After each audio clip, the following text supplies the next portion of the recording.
we have a tradition of rewarding folks who are on time for the meeting by having a trivia question with a prize to start the meeting. Today's prize is going to be a set of rechargeable headlight taillight combo for a bicycle. So the trivia question is this. Prior to its current configuration, Tonsler Park had a road going through it. Who can name the street that used to go through Tonsler Park?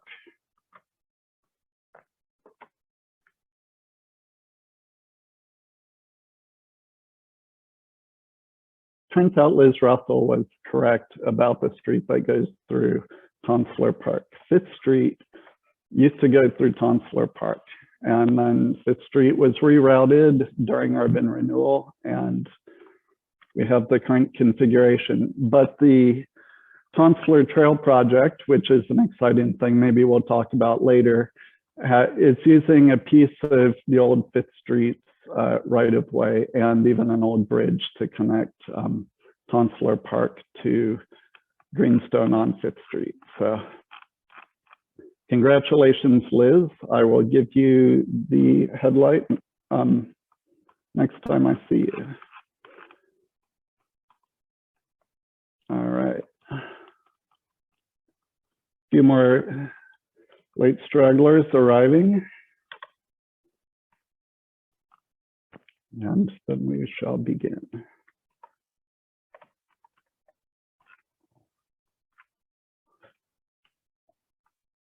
Glad to see you, Josh. Can you help with the meeting notes like you usually do? Yeah, I got it. Thank you so much.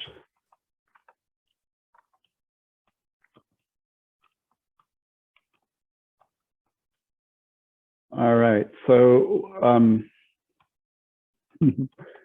so please, folks, help with the meeting notes by, oh, sorry, Angela, you're, that's a fair question. The answer to the question of what's the cool urban forest park in Albemarle County, close to Albemarle High School, is Charlotte Humphreys Park. So it's a little oasis gem. Great, and so the first item on our agenda for today is to talk about the Active Mobility Summit, which is actually coming up at the end of February. And I'm so excited that I saw that Dr. Selena Cozart is on the call with us today. And she will be the moderator for the summit.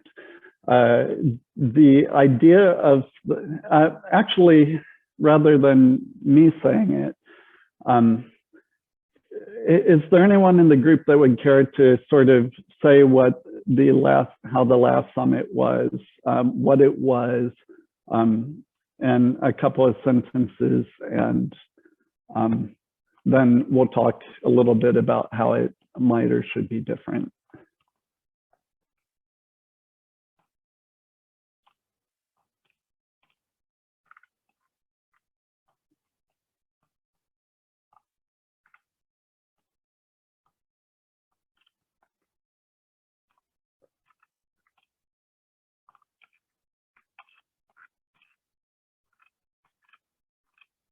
Well, so basically, the purpose of the summit is sort of multifold. On the most basic level, it's an opportunity for folks who are interested in active transportation, whether that be walking, biking, running, and or everyday access to recreation, as well as transit and other non-car ways to get around town. It's an opportunity for those folks to see that they're not alone and to meet others who are doing similar work. On a more specific level, the way the summit works is groups that are working on projects that would benefit from multiple organization collaboration. Put forward ideas, pitching ideas of projects, and folks from other organizations join with them to craft 1-year work plans for how to make progress on those issues. So for example, last year, Community Bikes pitched the idea of having a mobile bicycle clinic, and folks from other groups joined in discussions with them about ways to bring this about. Or it is also the way we gathered groups together to plan Bike Month, which was in May. It also is an opportunity to work on things that are less specific or more long-term. So for example, there was also a group that was formed to discuss and share resources on ways to make access to the outdoors more equitable, or even to make the groups working on access to the outdoors more equitably represented. The summit had sort of 2 parts.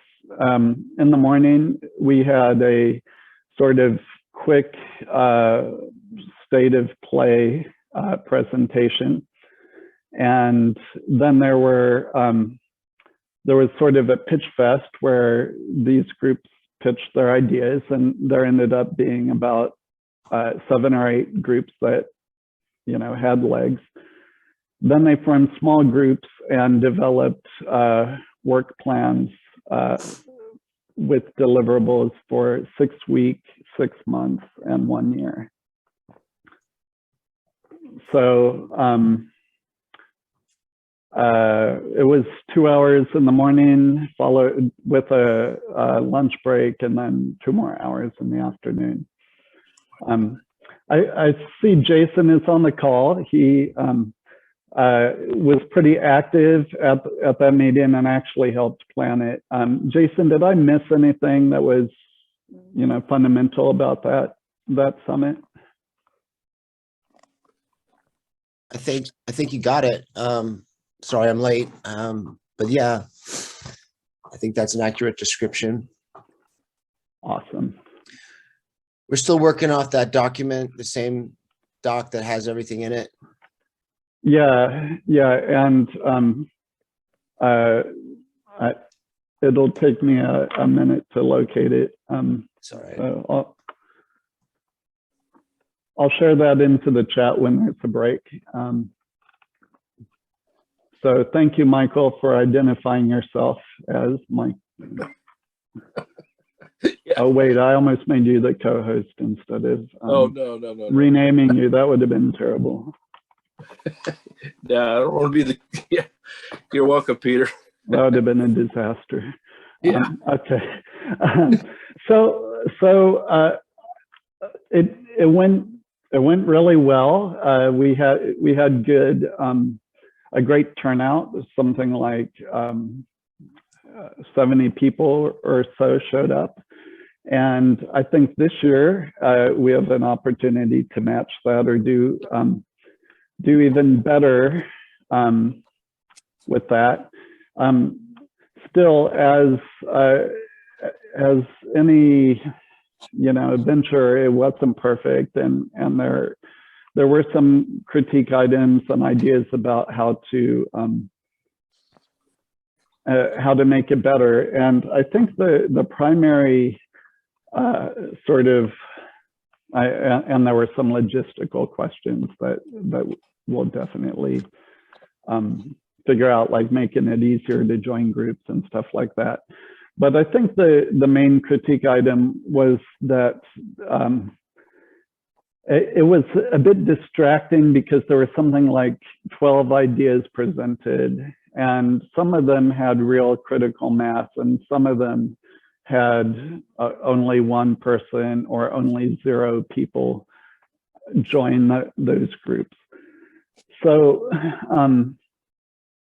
so by, and this is kind of getting into the weeds, maybe you all don't even sort of care about this tactic, but the tweak that I would propose to fix that would be to, we'll have folks still pitch their collective work ideas, but I would like for there to be, you know, a second before that item, you know, goes on to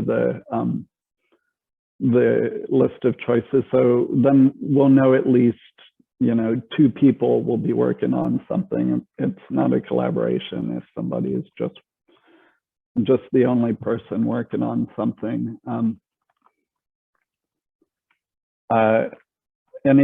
Any other sort of organizational things? I think also I would like to do a better job of reaching out to attendees and having them think in advance about where they might be able to use help. I think it'll be easier now that we've actually had a summit and people can understand what it's about.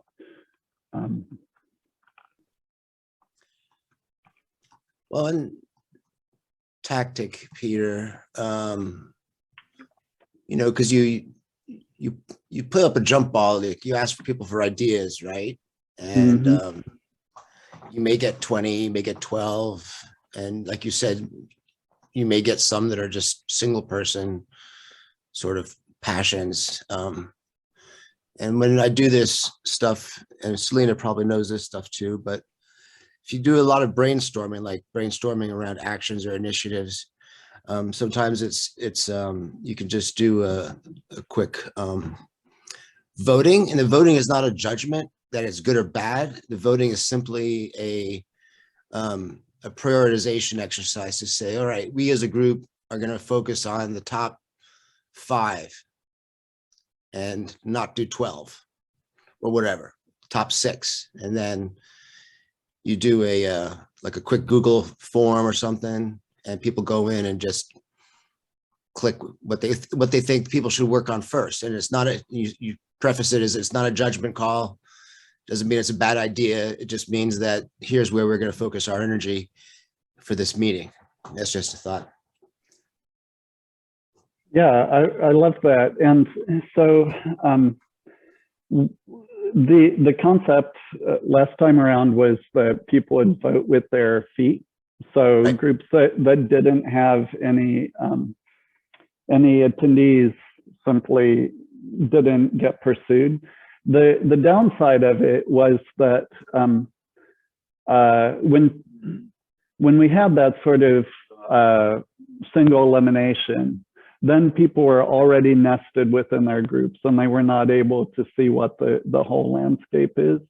So I think it could be useful to have some kind of voting, whether it's with their feed or with Google or one other way, before being committed to being like, okay, I'm going to use the summit working on this project now that I see what real options exist.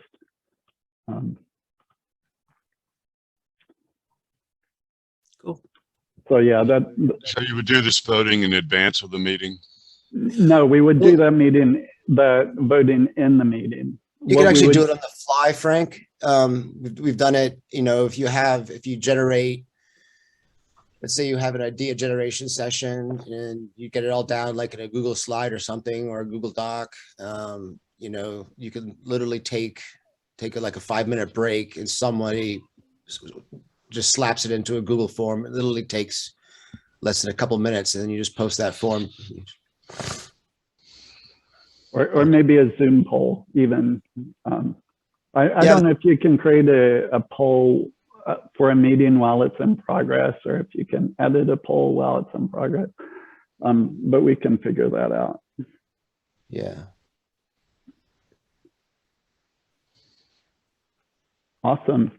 There's So, also a tool called Mentimeter that we could use, where we could aggregate responses and put it up on the screen as they come in. Mentimeter? Yeah, Mentimeter. Mentimeter. Mhm. There's a bunch of tools out there. There's Poll EV, allow it. But it's Yeah, not a we can problem to get that set these things later, up. yeah. Angela says Mentimeter is great. Awesome. Well, and that idea coming from Selena herself means I don't have to figure out how to spell it. So that's an extra bonus. Yeah. Yeah. But like Jason said, there are lots of ways we can get at it. So we can figure that out and have fun with it. Awesome. So now that we're in the new year and we're past vacation time, as it were, or holiday time, I'm gonna set up a meeting with Selena and anybody else that's interested in joining. I'm gonna volunteer Jason to be an optional on that meeting if you can make it, but Sure. anybody else just hit the chat, speak, send me an email or whatever.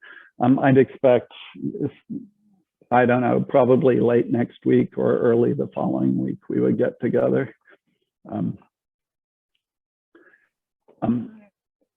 Any other thoughts about this summit before moving on?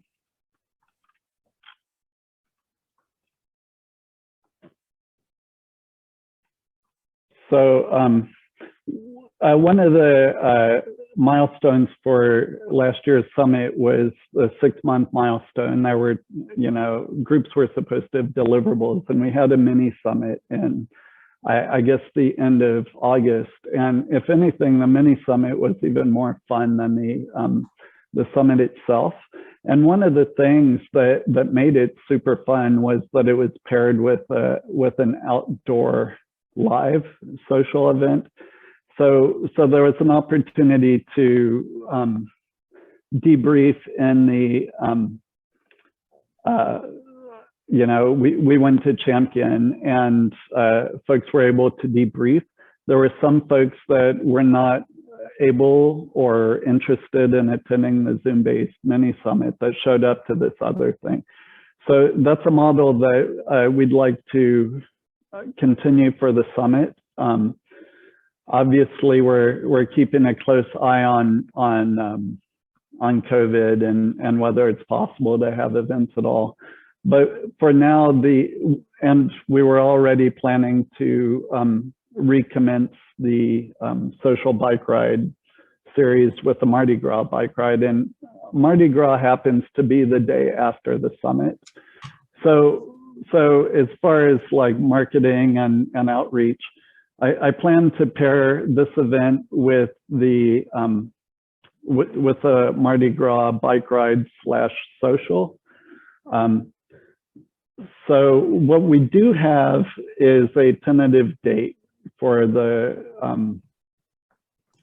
bike ride and social. So that'll be Mardi Gras, which is Tuesday, March 1st at 5:30. I have a partner for the organization, which Community Bikes will be one partner. And also I was approached by Tomas from Quality Pie, who wants to organize a Mardi Gras event that includes a parade and a bike event, which is perfect. So that would be per usual an easy, like all ages bike ride that would be like an hour. And then after that, a social event. So one could attend the event and not ride a bike at all and have total fun as well. Tomas is working with a couple of potential hosts to do the event. Perhaps it'll be at X, perhaps it'll be at Champion, or perhaps it'll be at Quality Pie. As he works through those details, I'll be sharing that, and we'll get a flyer together and get the word out. But I thought that would be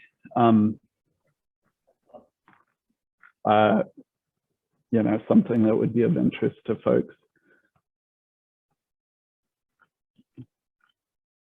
So the next item on the agenda is something that might have seemed a bit cryptic on the agenda. I call it a Charlottesville bike race and festival. There's a group of folks from the Charlottesville Racing Club, which is a bicycle racing club, and they're also working with the UVA bike racing team to organize a bike race event in April. Is there anyone in the group that can speak about that? I think that's a pretty interesting opportunity, and it has the potential to be a lot more than just a bike race.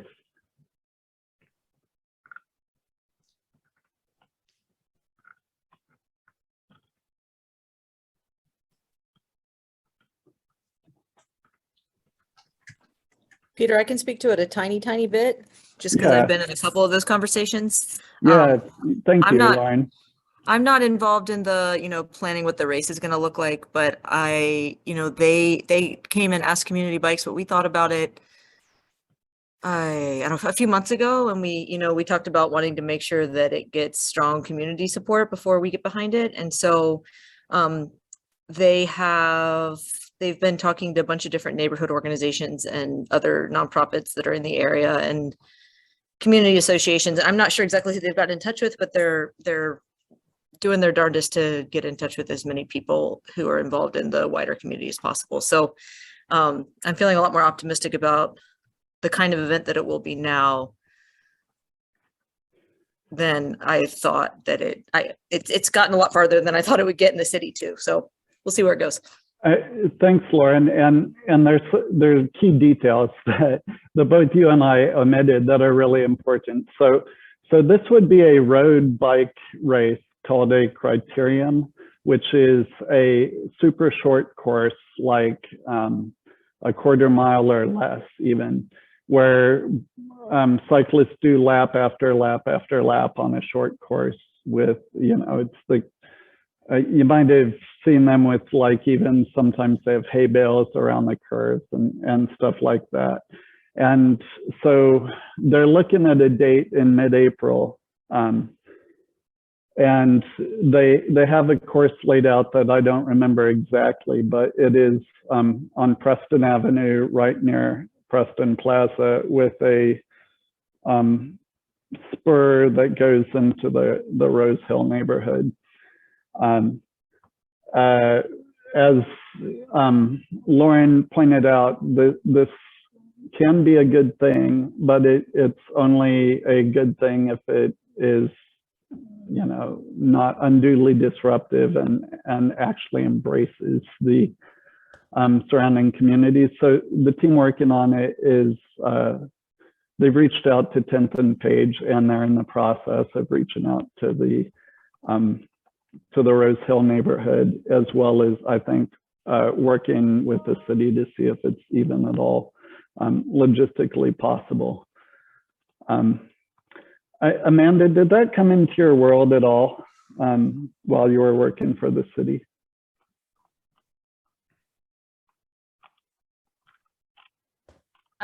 No, it didn't. Usually that goes through parks, through the special events. Usually would go through the special events process, I would think. And so there's a committee of people like traffic engineering, fire, parks, a number of different staff that would meet to review those applications. Yeah. And also I see Kyle's on the call. Kyle, have they reached out to you, or have you been following this at all?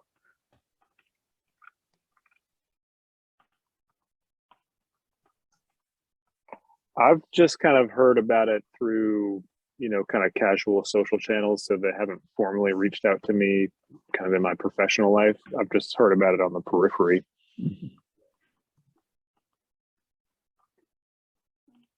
Did they say this would be open to anyone?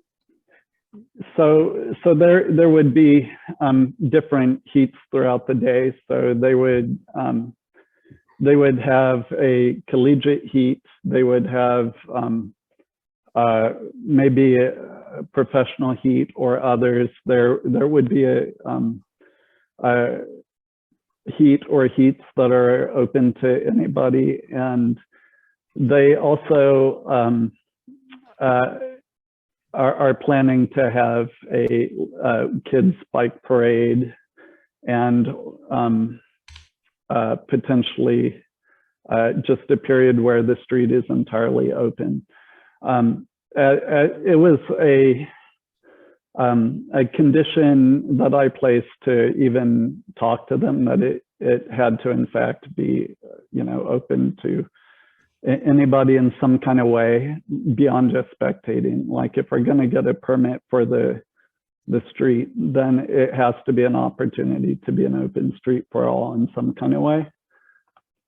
Definitely. Yeah, I've attended criteriums like that up in Northern Virginia, and they're usually a lot of just elite riders, which is great to watch. But if they opened it to everyone, then slack riders like me can actually participate as well. And I remember one year we had at Ix the cyclocross, and it was open to everyone, all ages, all skills, and that was really fun. So if it could be something like that, I think it would be really nice.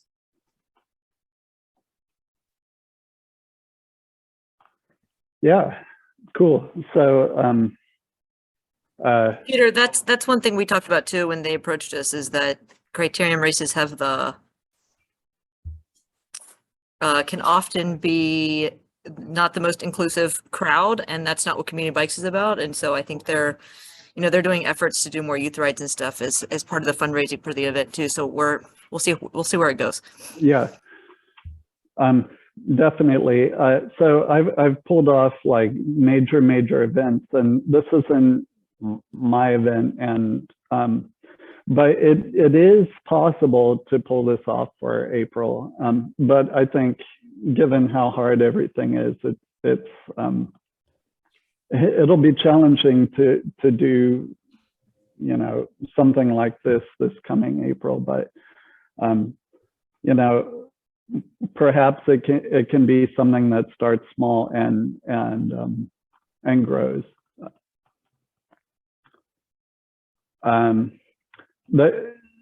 I see your question, Diana, and okay, so Lauren answered that question, and I'll add that, and stop me if I just said it, they have made contact with the 10th and Page neighborhood. I think they're trying to reach out to Rose Hill. And to Michael's question, they're developing a pretty detailed course closure strategy that has alternate access points to almost every home and business, but I can't speak to that, and that'll have to be a detailed thing. I think something that I said to them, and that I'm sure they'll point out to the city, is that the city closes a lot more streets for the Dogwood Parade, which is just a few weeks from that event. And similarly, if the city chooses to go forward or not go forward with the Dogwood Parade, I think that's some precedent for this. But it needs to be a whole community event like the Dogwood Parade is. Even the 10-miler doesn't close streets.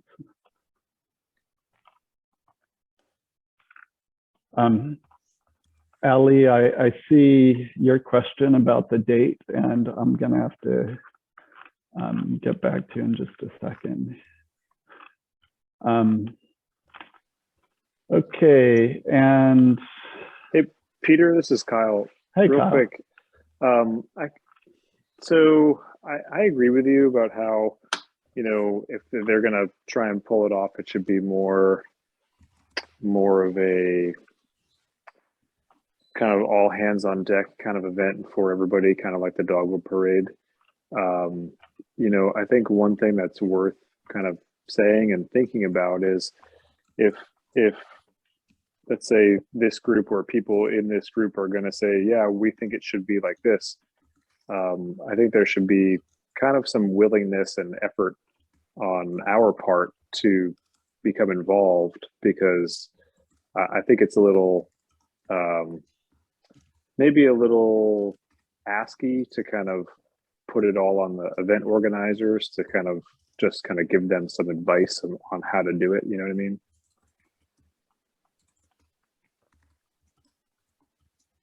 Does that make sense? Yes, totally. That's totally fair. I'm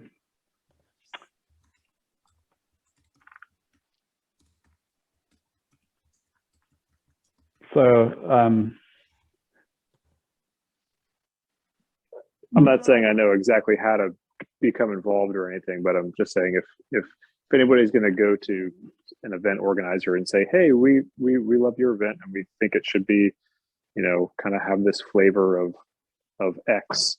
I think there should be, you know, kind of a maybe like an extended hand of help, you know, or at least an offer or a willingness to become involved, even if it's something light. Right. Yeah. So I think that's totally true. And so what I've been doing so far is providing some technical support and connecting them with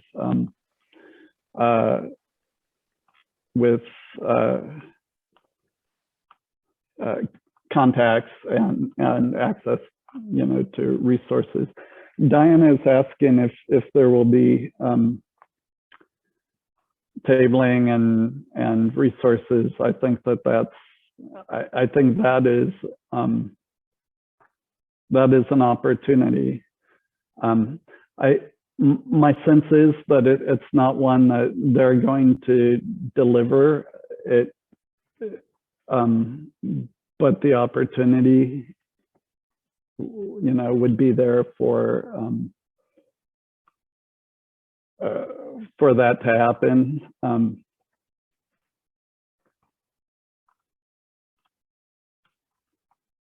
So Community Bikes is directly adjacent to where the race start is going to be. And so we've talked about, you know, with that planning group that's getting this race together, having like repair resources. And I think there's opportunity for tabling and stuff there. So they've been really receptive to that kind of feedback. And I think that we as a group, kind of what Kyle was saying, if it gets approved, should put a focus on it at the summit to make sure that we have an event that's good for all of our neighbors in this, you know, 10th and Page area too.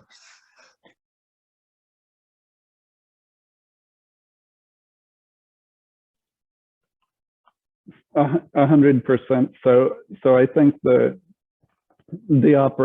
order of operations is for them to develop a solid plan, speak to the neighboring neighborhoods and businesses, and at the same time start the permit application process. Then find out from the neighbors what it would take for it to be a successful event in their view. And then as the permit proceeds, go back to the Parks Department, and also they're hoping to get some kind of resolution from City Council, and for that they're definitely going to need neighborhood support. If it looks like the event can be viable from a permitting perspective, then I think that is the moment to say, okay, let's start, you know, building out the event. We as a group of groups have the potential to sway that process, to move a maybe to yes if we think that's appropriate. But right now, I don't myself have enough information to know if that's if that's something we can do for this April.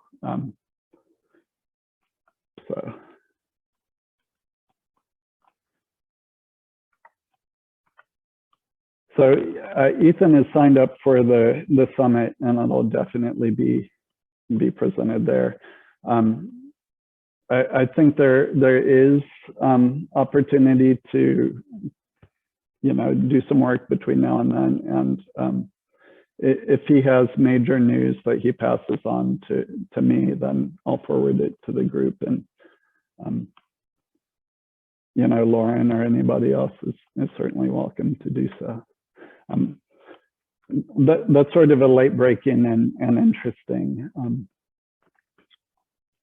interesting opportunity. Any other thoughts on that before moving on?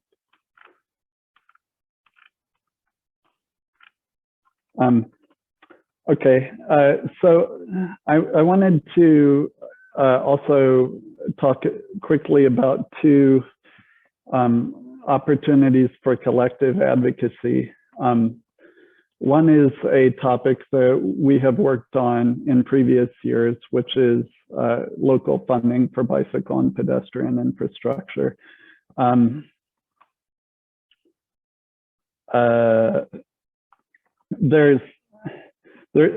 have a little update about funding and CIP funding in Charlottesville, which is that the Charlottesville Planning Commission recommended that I'll take one step back. The city budget office had proposed pretty drastic cuts to sidewalk construction and bicycle infrastructure in its original proposed budget. Back in December, the Planning Commission said basically, we just passed a comprehensive plan that calls for, that depends on excellent walkability and bikeability. So Planning Commission recommended that those funding cuts be reversed and that the budget be revised upward to reflect the departmental requests. So what that meant, the two largest impacts of that are having this new sidewalk budget go from $0 to $600,000 and the bicycle infrastructure budget to go from $150,000 to $400,000.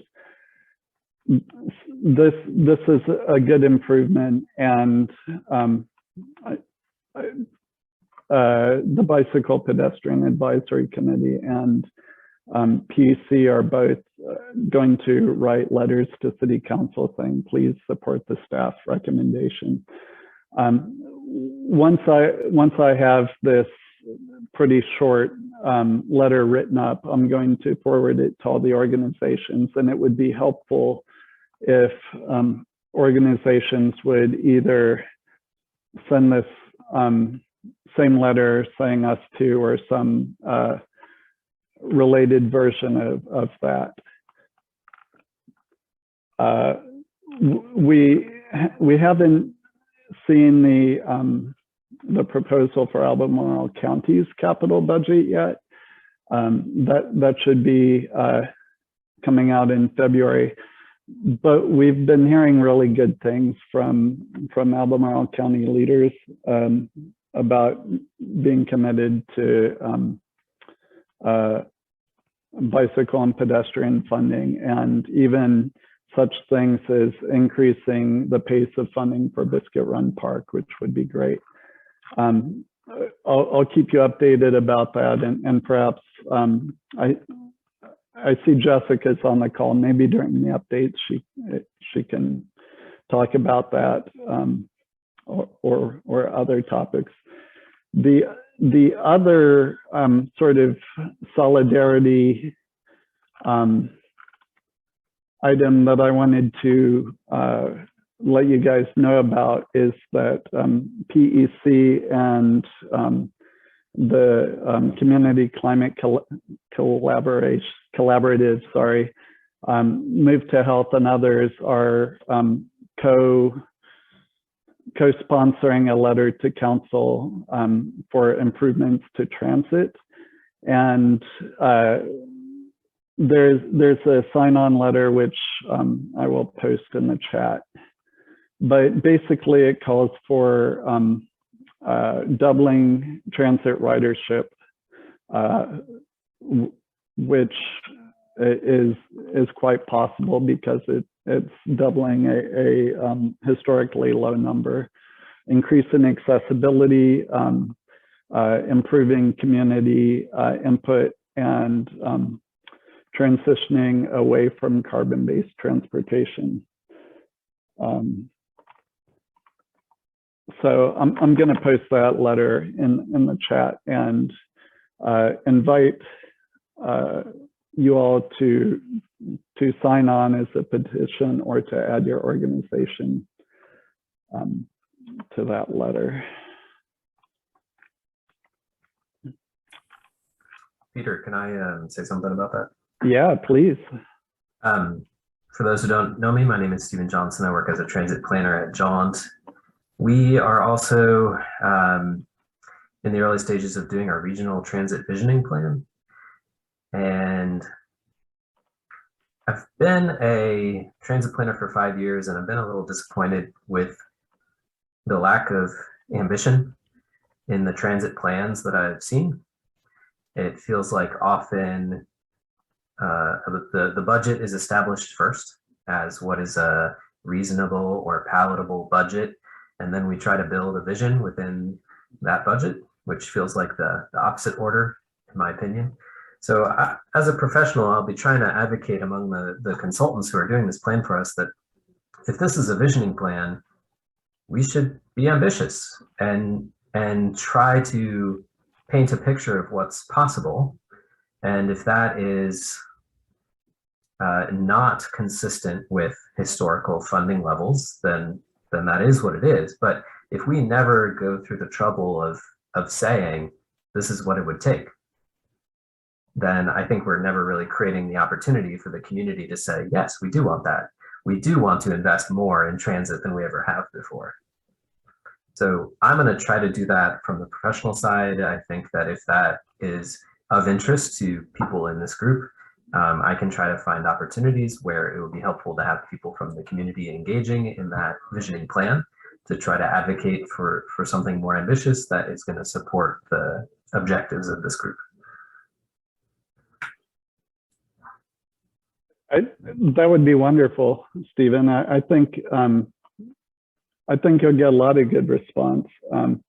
One of the issues that has slowed us down, I think, as a community is that there isn't a transit riders union or some kind of transit affiliation group the way there is for, mountain biking or running. And those organizations, even with affiliation groups, are struggling. So you just multiply almost times infinity for transit. So having an acorn around which things could grow would be super helpful.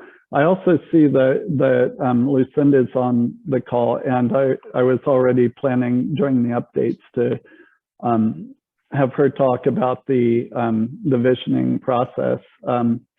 Lucinda, are you able to chime in or oh yeah, have ideas to share?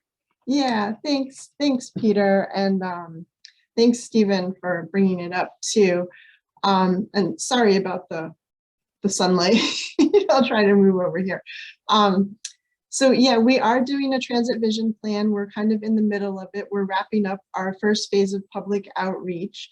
The survey, I posted a link to the project website in the comments, and the survey will be open till the end of the month. We're really pushing to get transit riders to participate in the survey, and John and Kat have both been super helpful with helping to hand out flyers about the survey on their buses and with their drivers. The survey has been translated into Spanish, and we're encouraging the Spanish community to also participate in the public outreach. we are not assuming the current budgets as they are at this level. In the December 2nd Regional Transit Partnership meeting, the consultants presented, and there's a recording on the website. I'll post a link to it. The consultants presented an update on the regional transit vision, and asked the Regional Transit Partnership to kind of verify what types of assumptions we could gather for future funding. And they are suggesting that, and making the plan under the assumption that we would generate $30 million more in revenue for transit in the area. So that's a large sum, but it's also realistic. They have plans on how to generate that revenue. And the TJPDC is applying for a technical assistance grant through DRPT to conduct a governance study for transit, which would create some type of an authority that could levy taxes and generate the $30 million in additional transit revenue. And then also they would recommend a mechanism for distributing the funds and what types of projects the funds could be worked on. So that the transit vision plan will wrap up in the spring, late spring, early summer of 2022 this year. And then we will find out if we get the funding for the transit governance study we'll find out earlier, but it would start in July or August if we do receive the funding. The city, we've been working with our partners on it. CAT, the city, and Albemarle County and TJPDC are all contributing a large amount of money to that, because the technical assistance grants are a 50% match. So we're moving forward on transit. We're really excited about it. And that would also include some pedestrian and multi-use paths as well.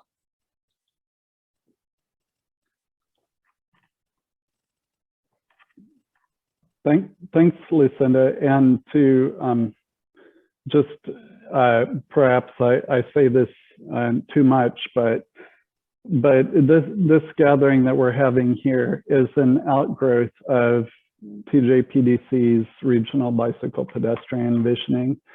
And one of the things that we found when we were doing that work is that there needed to be, in addition to infrastructure that's physical, there needed to be advocacy infrastructure that was built as well.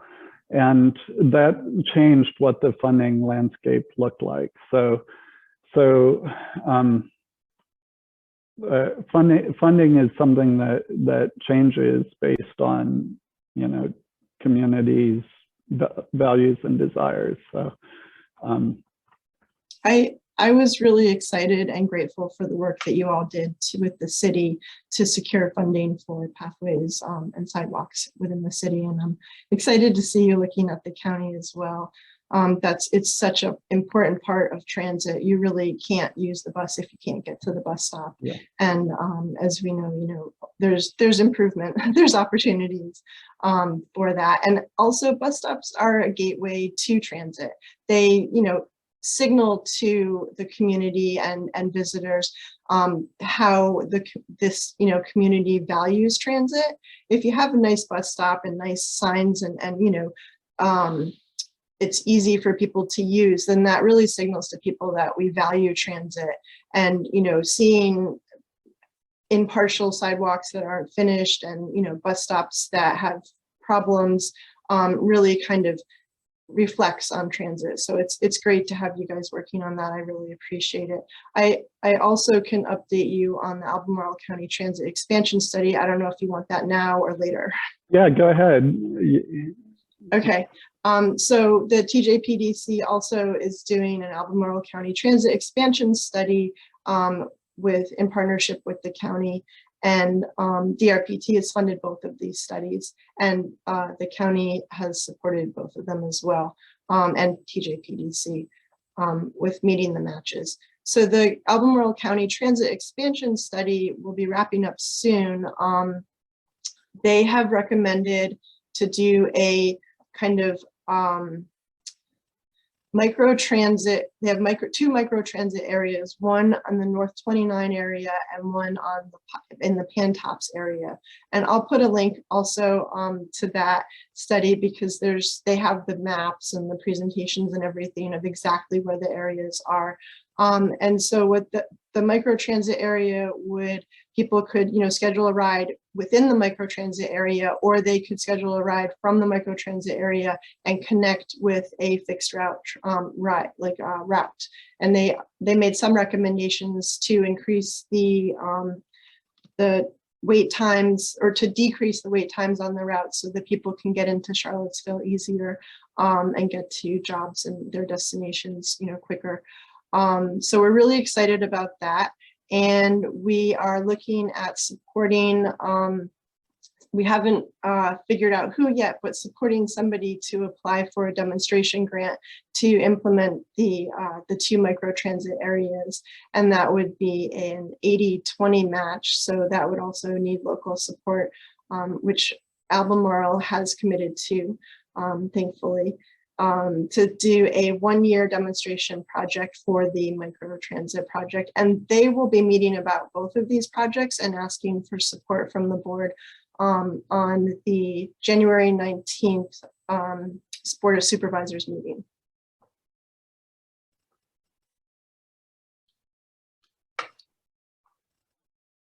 Thanks, Lucinda. I think that's pretty amazing to go from having a, just sort of consultant-led exploratory process to doing something so quick. Pretty cool. I think with the new leadership for both of the transit agencies and the climate, commitments that Albemarle and the city and the university have made, there's a big push and a lot of changes happening now. With transit and with federal funding, it takes a long time, but I think that the leaders are really working forward to and committed to improving these systems for us.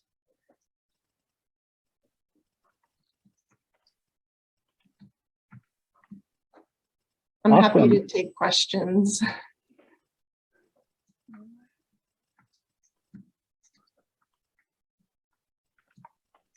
Anybody have questions to Lucinda?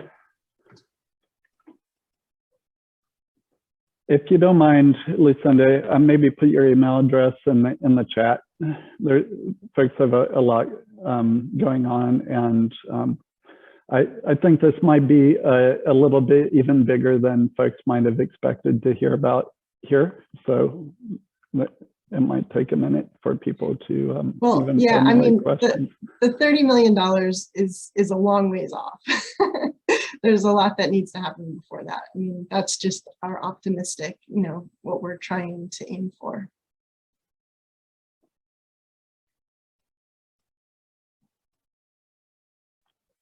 Excellent.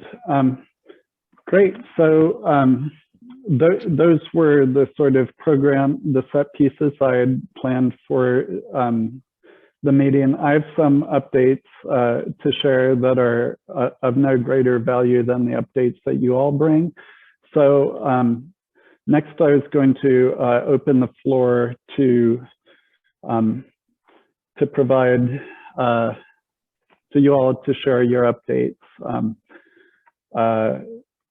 I can call on some folks, or is there anyone who would like to share updates about work their organization is doing, and particularly ones where you can use help, or the others in the room might be able to assist?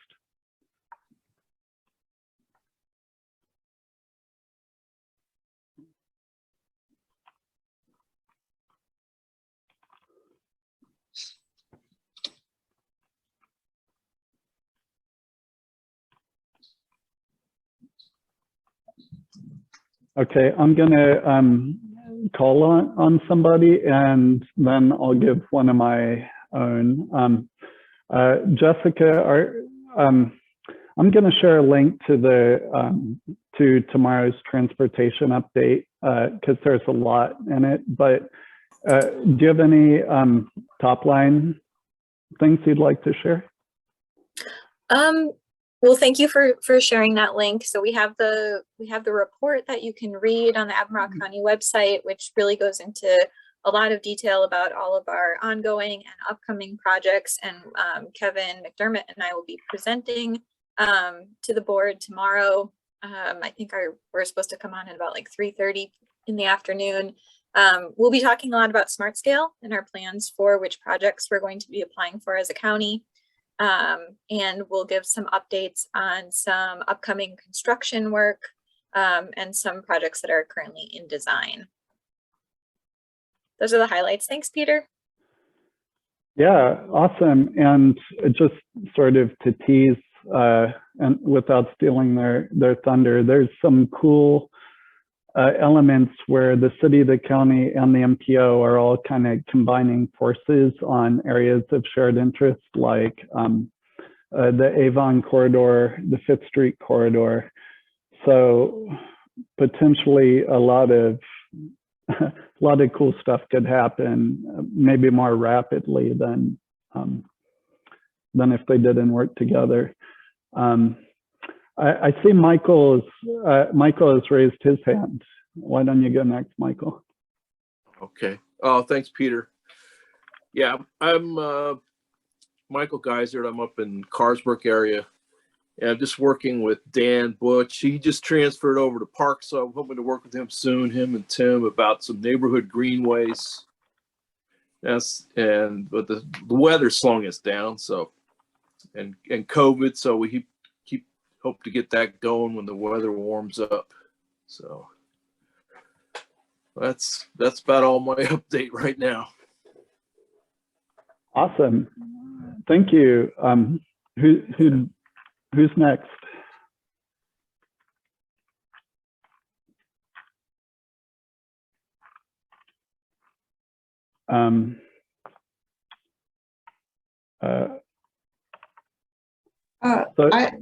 Go ahead. Mm-hmm. I don't know how to raise my hand on this. I mean, I used to, but I don't know. So also the PDC is working on a smart scale application for pedestrian and bike bridge over the Rivanna River and the kind of near the Pantops area. And we've been conducting a large amount of public outreach on that as well. So we're hoping that project will move forward as well.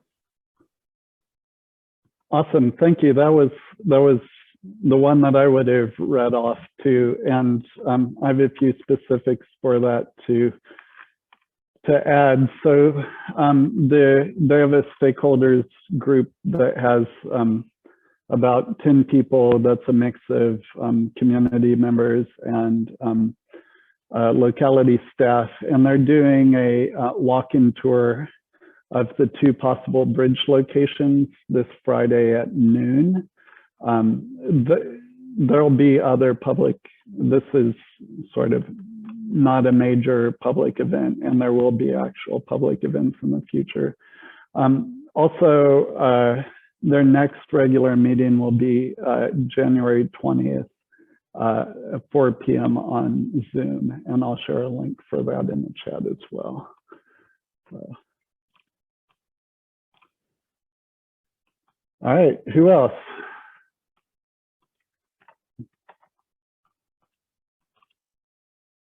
How about you, Allie?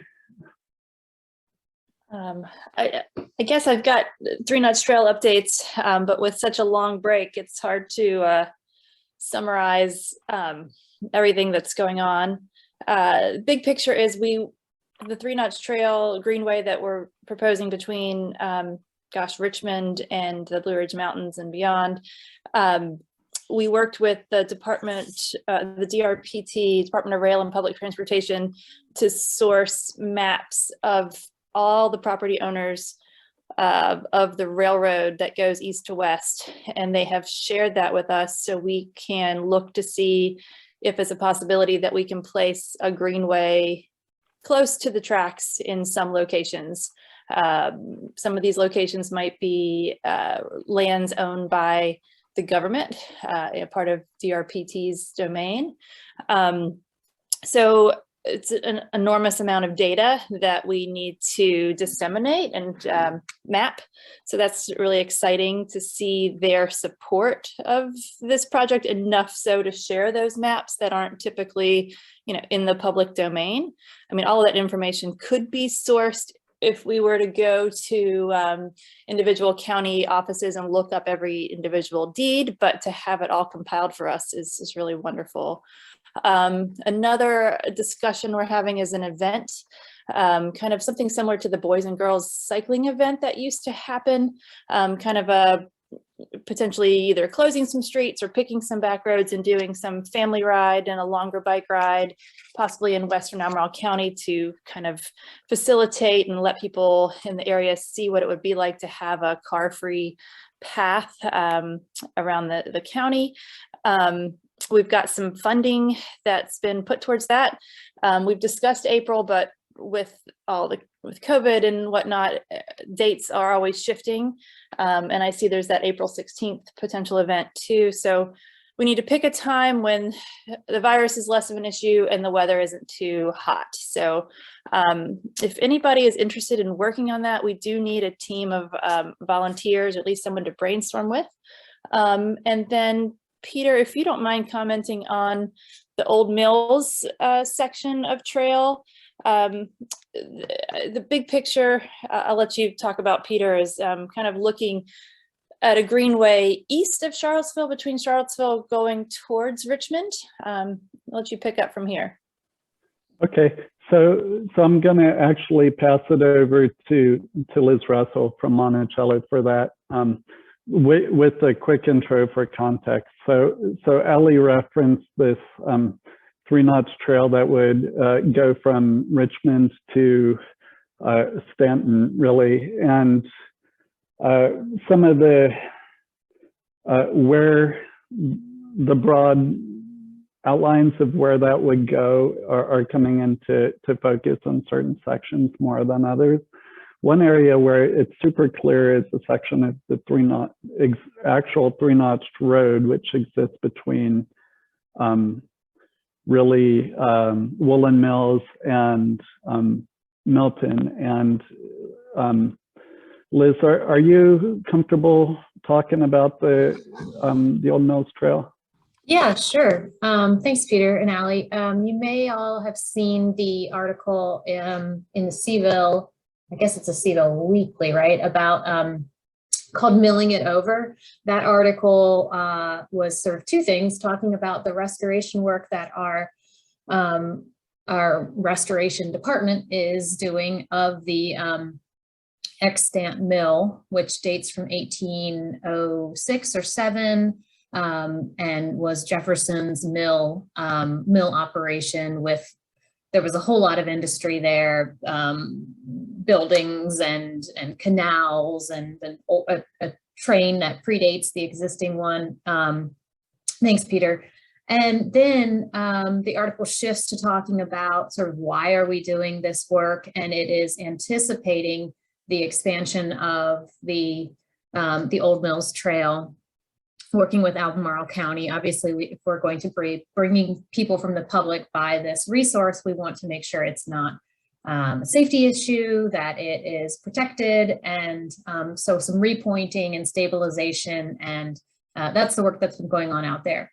The trail is something that I certainly have spoken about for years, and I've been working very closely with first Dan Mahan and now Tim Padalino to make good on a proffer that came out of our 2005 rezoning for a special Monticello Historic District. That proffer included was the dedication of right-of-way along land on the opposite side of the river from Monticello. So through our parcels that we call Lego and Shadwell, and essentially the Old Mills Trail right now ends at I-64, but provided they can work out that right-of-way and underneath the active railroad line, which is the current barrier to extending the trail. The trail would extend, I want to say, it'd open up an additional 5 miles of trail. And then from there, it would travel along the banks of the river through the Luckstone property, through the Stone Robertson property, and then connect to the boat landing at Milton. From there, some work could be done to work with private property owners to connect to Glenmore, which opens up an additional mileage. And then where it goes from there, I'm not sure. Or if it deviates from that point, you know, correct me if I'm wrong in what you all are thinking. But for where we are right now is really just working on the what is that easement and what are those boundary lines and sort of the nuts and bolts of not negotiating, but establishing the right of way language. And so we are really excited about that opportunity, and, you know, hope that people will support the improvements that will be necessary for the county to actually do that work, right? So they have to make it part of their priorities for dedicating funding to. How's that, Peter? So that's really good. And actually, what Liz didn't mention is that the agreement with the county actually has a performance element to it as well. So the county is going to need to do this in something like the 2028, 2029 timeframe. So this isn't only an easement that is going to be offered as an opportunity. It contains obligation to actually do it. And I don't think Tim Catalino is on the call, but next time we'll have Tim give an update. But this is incredibly exciting because what it'll mean is having something like 10 to like 12 or 13 miles of continuous greenway from the north end of Dardantel Park all the way to the bottom of Glenmore. And you may not know it, but one of the county's best greenways is within the Glenmore subdivision. It's 2 miles of river frontage. So these are actually some pieces that are, you know, actually likely to come together, which is phenomenal. Albemarle would go from being a locality that says, wouldn't it be great if we had the High Bridge Trail? Wouldn't it be nice if Charlottesville were like Farmville, to having something on a par with the High Bridge or other amazing trails. So thank you.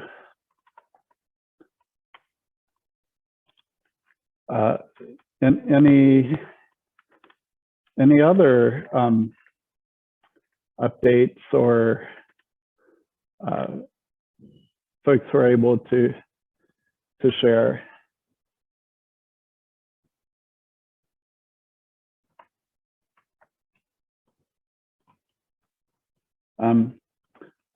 I have an item of statewide interest, which is that I'm the vice president of the Virginia Trails Alliance. So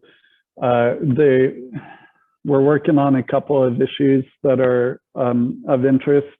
Number one is that the governor's budget includes two pretty amazing things. One is in the next fiscal year, it would have $25 million for developing multi-use trails. And that's mainly gonna mean monies to build the Fall Line Trail, the Shenandoah Valley Rail Trail, and the Eastern Shore Trail.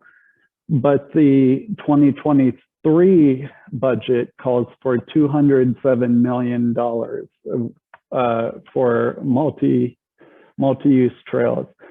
And some of that money is spoken for, but some of that is available for planning efforts, such as the Old Mills Trail extension or the larger 3-notch trail. The Virginia Trails Alliance has just finished a letter of support that I'm going to forward to the various groups to just get your members to sign on and really support this excellent funding opportunity for multi-use trails. So look for that in the next day or so. We just finished the letter last night. Kat Anthony from the Virginia Capitol Trail has taken the lead on that. And I'm meeting with her this afternoon and she'll give me my marching orders.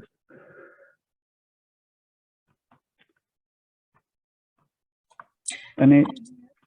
Also statewide interest, if you guys are interested, the Land Conservation and Greenways Conference will be in Richmond in April 28th. As part of that conference, we'll have the State Trails Advisory Committee meeting in the morning, which you all are certainly welcome to attend that, 8:30 to 11:30 at the Richmond Downtown Hilton.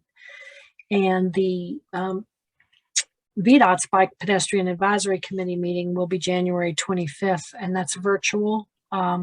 So, if you guys are interested in attending that, I can send you that information. I'll put my contact information in the chat bar.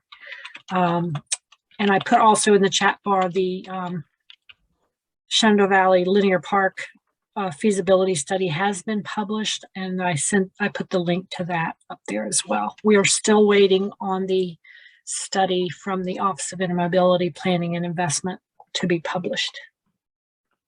Is that linear trail different than the rail trail? No. Same one. Very cool.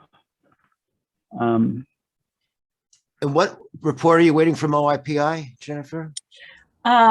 The budget bill required the Office of Intermobility Planning and Investment to do a study that looked at a master planning process and a prioritization process for how to invest money when it came down through the pike from the General Assembly. And so that study has outlined a number of recommendations. When I saw the draft, it included a state trails plan was one of the recommendations. A state trails office was one of the recommendations, and putting some money into trail planning, which we haven't had a fund source for that at DCR anyway. And so I don't know what will actually come out in the final report, but it was very encouraging what I saw in the draft. Thank you.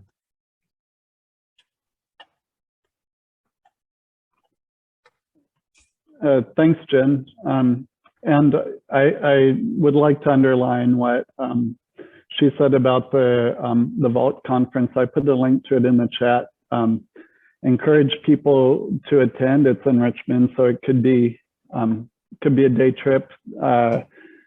There's going to be a presentation about the Fifeville Trail as part of that. So yet another reason to come out. And also, I believe the Trails Alliance is going to be, actually our sign-on letter might mention it already, but there's an element in the budget funding a new position in the Office of Outdoor Recreation for trails. So I don't know if that's funding for the position that Jen just alluded to as a recommendation. But it's something that's worthy of support. This new position, I believe, will be actually in the Economic Development Office, which is intended to sort of bring together DCR and VDOT efforts as sort of de-siloing those two pieces if possible. Yes, and that was in the OIP report as well, the draft that I saw. So hope to have more interagency collaboration. I mean, we have tried, but we've never had a directive to do that. So certainly looking forward to that. Yeah, so, you know, as I was saying, it's so great when you see going from planning to actually happening, and but it's not a sure thing that this position will in fact get funded. It'll, we can help get that across the finish line by reaching out to the legislature, broadly speaking, and to our own local delegate and senator as well.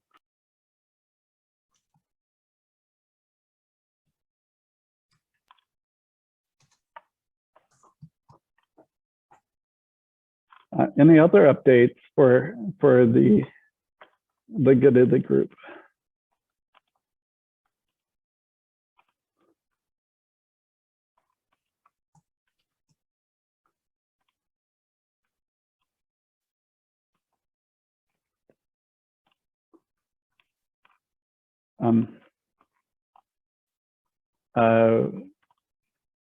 Truly?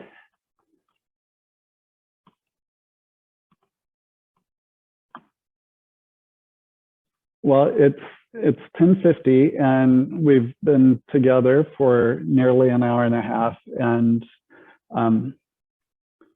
this has been a interesting couple of weeks, to say the least, and we're back in a mode of isolation for a little while. So only speaking for myself, I'd like to say how great it is to, you know, to see everybody, even in this sort of limited Zoom-based way. So thank you all for coming by, and thanks for the the good work, and thanks Diana for bringing the party. Speaking of Diana, the Move to Health Equity Coalition is meeting tomorrow at 8:30 per our usual morning time. Diana, do you have an easy link that we can share that isn't actually the Zoom link? No, I have the Zoom link, but I'll add it to the website today. So I'll share the website calendar.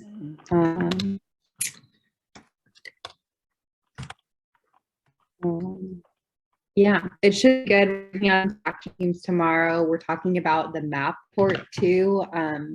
So the community health needs assessment, which affects all of you. This and all of the work that we do. And yeah, it should be good. Awesome, thank you. So for now, if you'd like to attend the Move to Health Equity meeting tomorrow, let me know and I can add you to my personal calendar invite that'll also have the Zoom meeting link, and it's a recurring event, so you'll automatically get invited to future ones. So.